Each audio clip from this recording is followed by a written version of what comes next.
સુરતમાં કરોડોની જમીન પચાવી પાડવાના આરોપમાં કોન્ટ્રાક્ટર કનૈયા લાલભાઈની ઇકોસેલ ક્રાઇમ બ્રાન્ચ દ્વારા ધરપકડ કરવામાં આવી છે. સુરત શહેરમાં જમીન પચાવી પાડવાના એક કિસ્સામાં કોન્ટ્રાક્ટર કનૈયા લાલભાઈની ઇકોનોમિક ઓફેન્સ વિંગ દ્વારા ધરપકડ કરવામાં આવી છે. આ ધરપકડ બોગસ દસ્તાવેજો બનાવી જમીન અનધિકૃત રીતે હથિયાર કરવાના આરોપને લઈને કરવામાં આવી છે. આ કેસની શરૂઆત કનૈયા કોન્ટ્રાક્ટરના ભાઈની પુત્રી અને તેમની પત્ની દ્વારા દાખલ કરવામાં આવેલી ફરિયાદથી થઈ હતી.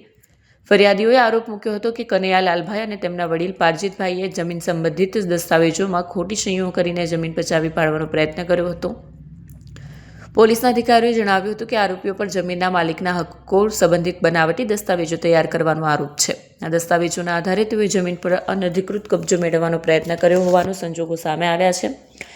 ઇકોસેલ પોલીસ ટીમ દ્વારા તપાસ દરમિયાન આરોપીની ગેરકાયદેસર સંડોવણી મળતા મુખ્ય આરોપી કનૈયા લાલભાઈની ધરપકડ કરવામાં આવી છે.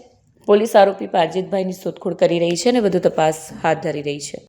એક ગુનો ઇકોનોમિક ઓફેન્સીસ વિંગમાં દાખલ કરવામાં આવ્યો હતો 24મી ઓક્ટોબર 2024ના રોજ. આજે ગુનાની હકીકત એવી છે કે જે હેમંત કોન્ટ્રાક્ટર છે અને એમના પત્ની એ બંનેની ખોટી સહીઓ કરીને એક ખોટું પાવર ઓફ એટર્ની તૈયાર કરવામાં આવ્યું હતું અને આ પાવર ઓફ એટર્ની આધારે જે અઠવા લાઇન્સ વિસ્તાર છે એની અંદર પ્લોટ નંબર 273 એની અંદર જે RDS હાઉસ નામનું જે બિલ્ડિંગ છે એની ઉપર મોર્ગેજ લોન લેવામાં આવી હતી. એટલે લોન કનૈયાલાલ કોન્ટ્રાક્ટર લીધી હતી અને આ લોન લેવા માટે જે દસ્તાવેજ આપવામાં આવ્યા હતા એ આ ફોર્જ પાવર ઓફ એટર્ની આપવામાં આવેલી હતી અને એના આધારે 2,92 લાખની લોન બજાજ ફાઇનાન્સમાંથી લેવામાં આવેલી હતી અને આ લોનના હપ્તા કનૈયાલાલ કોન્ટ્રાક્ટરે ના ભરતા એની ઉપર 70 લાખ જેટલા રૂપિયાનું દેણું હતું.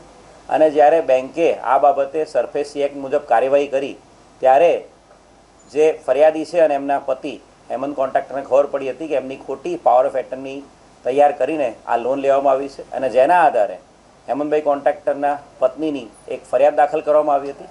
465, 467, 468, 471, 420 મુજબનો ગુનો દાખલ કરવામાં આવ્યો હતો. આ ગુનામાં આરોપી કનૈયાલાલ કોન્ટ્રાક્ટર સૌપ્રથમ હાઈકોર્ટમાં બેલ માટે ગયેલા હતા અને ત્યારબાદ એ સુપ્રીમ કોર્ટમાં બેલ માટે ગયેલા હતા.